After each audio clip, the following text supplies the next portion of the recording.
one of the things she asked that inner guidance at the very beginning was, why A Course in Miracles, why now? And the answer came that the world is worsening at an alarming rate. And teachers of God are needed now more than ever before. And a teacher of God is, from the Course's perspective, is anybody who chooses to be one. Your sole criteria is that you do not see your interests as apart from someone else's.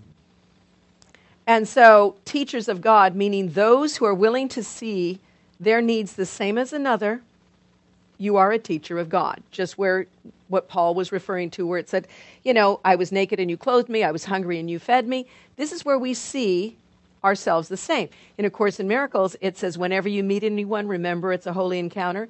As you see them, you see yourself. As you treat them, you treat yourself. As you think of them, you think of yourself. It says, never forget this, for in them you find yourself or you lose yourself. Same idea. So, teachers of God, this awareness in our minds is needed now more than ever before, because the world as such is worsening at an alarming rate.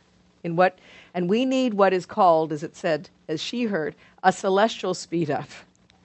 So what that means is, if we choose to take this path, yes, you're going to have to face your guilt. That's all there is to it. And what you are going to do in this, what this lesson is saying, is you are going to face your guilt and you are going to move through it.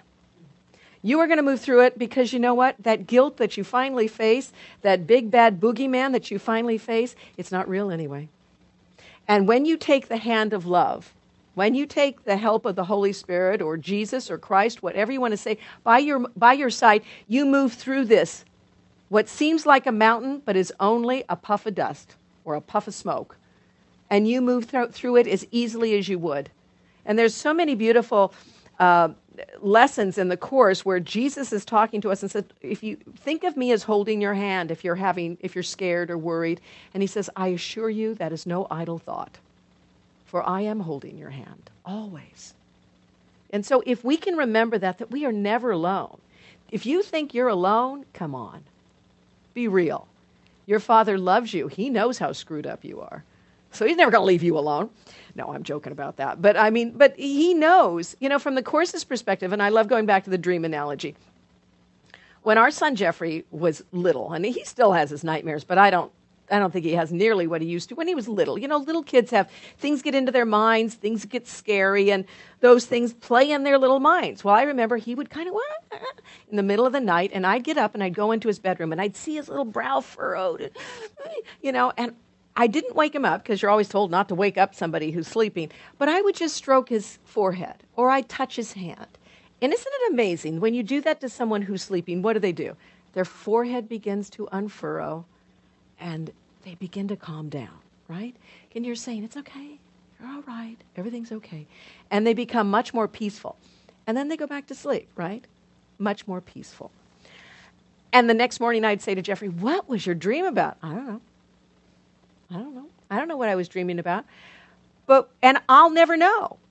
And see, to me, this is what the Course is talking about, which says God does not see your nightmares.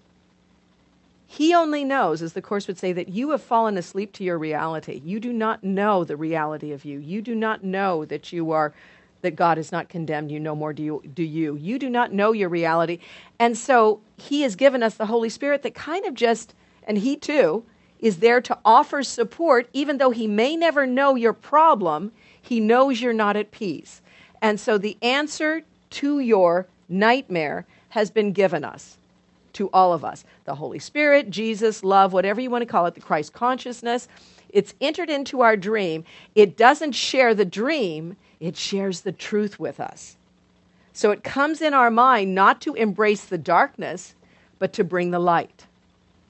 So it's there to help us when we are not good at coming up with the answer ourselves.